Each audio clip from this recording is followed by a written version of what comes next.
Dalam rangka memberikan informasi terkait dengan sejarah peradaban Kasundaan, Museum Kipahare Sukabumi menggelar sebuah acara yang bernama Ngawangkong. Acara yang baru pertama kali dilakukan tersebut digelar di area Museum Kipahare yang berlokasi di Terminal Tipe A, Kota Sukabumi. Sandi Wijaya selaku pemilik dari Museum Kipahare yang sekaligus menjadi inisiator dari acara ini mengatakan bahwa acara Ngawangkong ini merupakan sebuah upaya untuk menyebarkan informasi terkait dengan sejarah budaya Sunda yang ada di Sukabumi.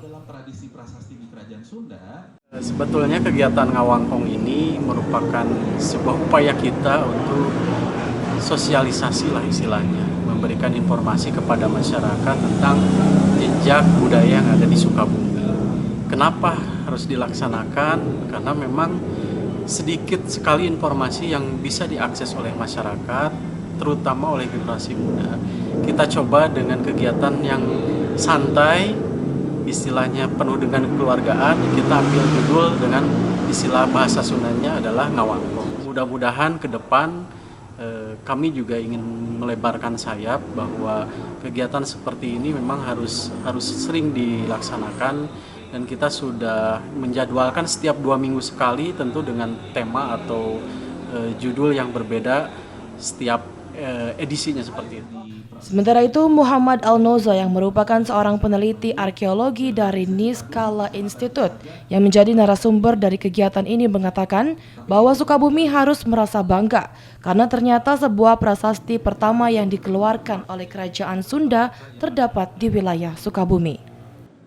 Yang tadi saya cukup tekankan itu adalah bahwa salah satu prasasti yang dikeluarkan oleh Kerajaan Sunda, yaitu prasasti Sang Hyang Tapak, adalah salah satu prasasti yang paling awal dikeluarkan oleh Kerajaan Sunda, dan itu diletakkannya di Sukabumi. Jadi tentu ini menjadi kebanggaan kita bersama dan yang tetap harus kita lestarikan dan juga kita gali nilainya lebih dalam.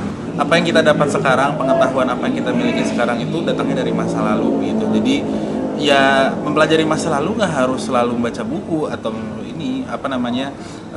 mendengarkan dongeng gitu ya, tapi kita juga bahkan bisa ikut terjun terlibat di dalam itu dengan cara misalnya kita datang ke cagar budaya, ikut melestarikannya, dan ya kita aliwahanakan gitu kan. Sekarang udah ada teknologi yang maju melalui media sosial dan lain-lain sebagainya, kita karyakan kembali gitu.